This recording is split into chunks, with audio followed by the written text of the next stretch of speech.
Indie games are pretty awesome, and you should play them, even if you don't have much time to. That's why I won't waste your time, and I'll show you 10 short indie games you should play in 10 minutes. I hope it ends up being that long at least.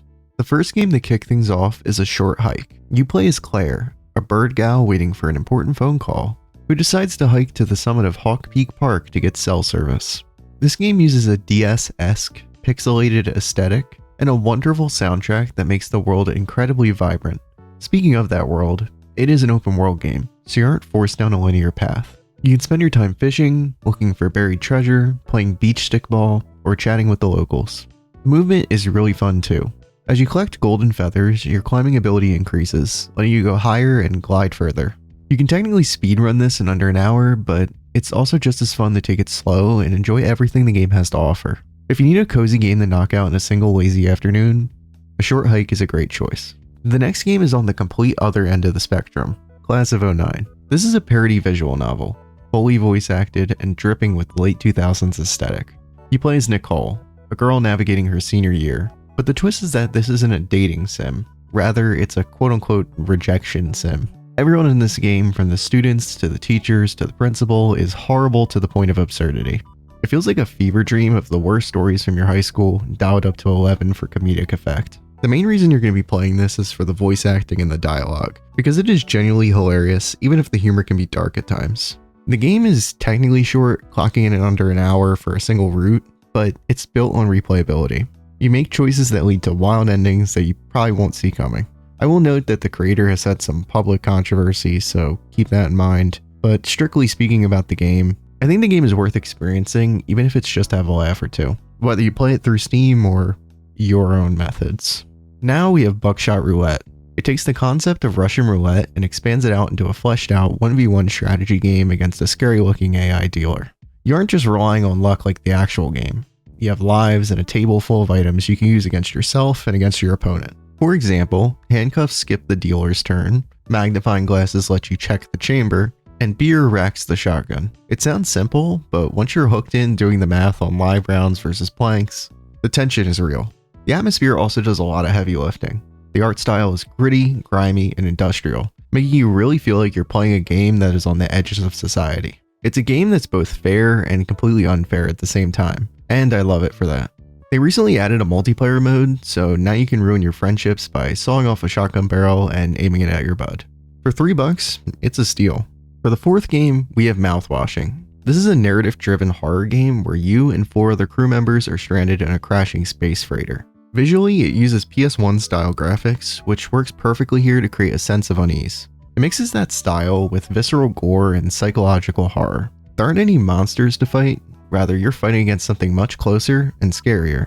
I have to be vague because the story is the main selling point here. It's depressing, it's scary, and it's lifted up by its sharp writing. If you like horror that really sticks with you for a while after you close the game, and enjoy piecing together a dark story, this will give you a fantastic, yet disturbing time. Halfway through, we have Ina Dream Barbecue.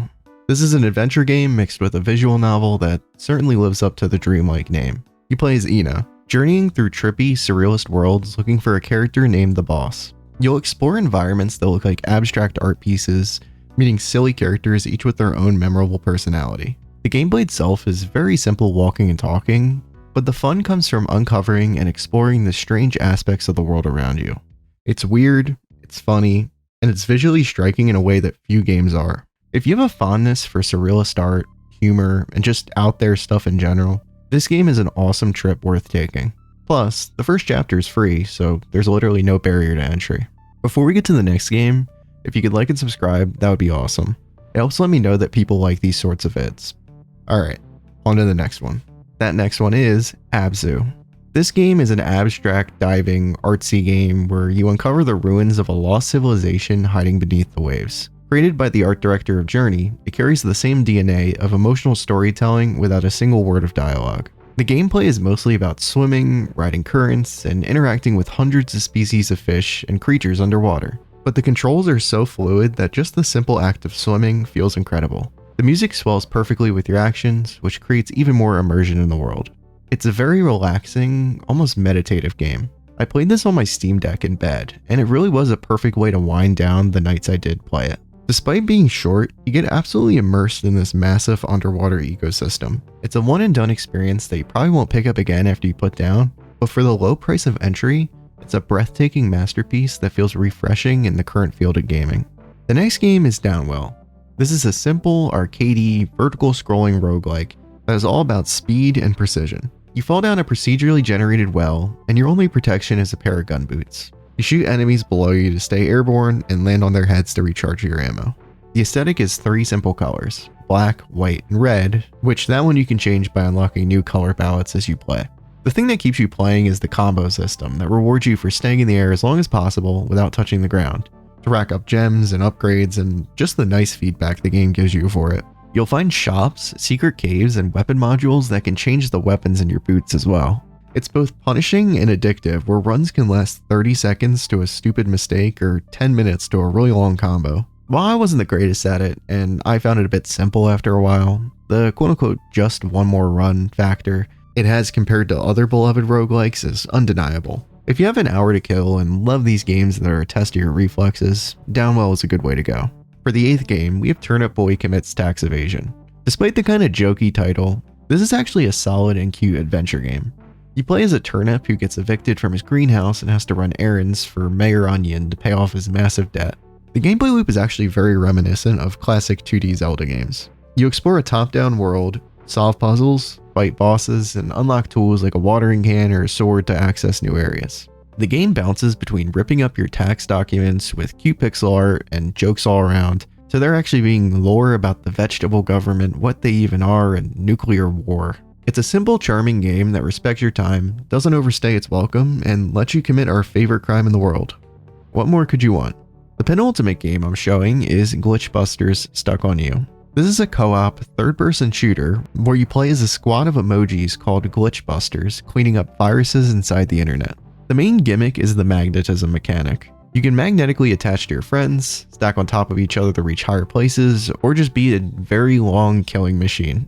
The levels are unique and themed around different parts of the web, like a packaging plant for content or a social media forest. The art style is colorful and cel-shaded, giving it a really nice look. The boss fights are creative and all pretty original, requiring coordination between you and your team to take it down. I will be real with you though, it's not a perfect game. The story is kinda cringy, and the AI bots and progression can feel awkward if you don't have a full squad of 4, but this doesn't take away from the game enough for it to not be a solid time. It's a cool 6-hour campaign that's great for a weekend game session with your friends. The final game of this video is the Werecleaner. You play as Kyle, a janitor who unfortunately turns into a werewolf overnight, but you still have the night shift to work. This is a top-down stealth game where, unlike other games in the genre, your goal isn't to kill people. It's to instead clean up messes without eating the people. You have to mop up spills and organize the offices while avoiding your coworkers so you don't turn them into a meal. I'm usually not the best at stealth games, but this hits a sweet spot for me. It's forgiving enough to be fun, but challenging enough to make you think about your gameplay. The writing is funny, and the art direction is great too. The best part? It's completely free on Steam since it was a student project. You get 7 levels, a unique concept, and a good hour of gameplay for $0. I happily recommend giving it a download. But wait, we have one more game. A bonus game. Darkest Descent. This is an early access roguelike where you and up to 7 friends can take on an endless dungeon in turn-based combat. That player count is never really seen for a game like this, since most games in this genre aren't even multiplayer at all. The art style is really unique, using this hand-drawn aesthetic that gives it a ton of charm. I will disclose that the developer of this game is a friend of mine, so take my excitement with a grain of salt, but even removing that bias, I genuinely think the concept rocks. You venture deeper into the dark, managing resources and fighting monsters as you uncover the deeper story and themes to this mysterious world. It's simple to pick up, but gets frantic when your entire run of work is in jeopardy due to an end-of-area boss. It's really cheap, and if you have a big friend group looking for something new, or even just an affinity for newer indies you might not have heard of, it's worth a look. Like and subscribe if you haven't already. If you're on mobile, hit the hype thing because it helps more than anything else. Have you played any of these games? And if you did, I'd love to hear your thoughts on them or your experiences in the comments. Special thanks to Master Necro, Nico, Max, Asinotis, and A19 for supporting me on Patreon and YouTube memberships. Links below that and my Discord if you want to be extra special and help me out even more for just $1 a month. My name is Gus for real, and the only indie game actually worth playing Chaos for Real Battle Quest.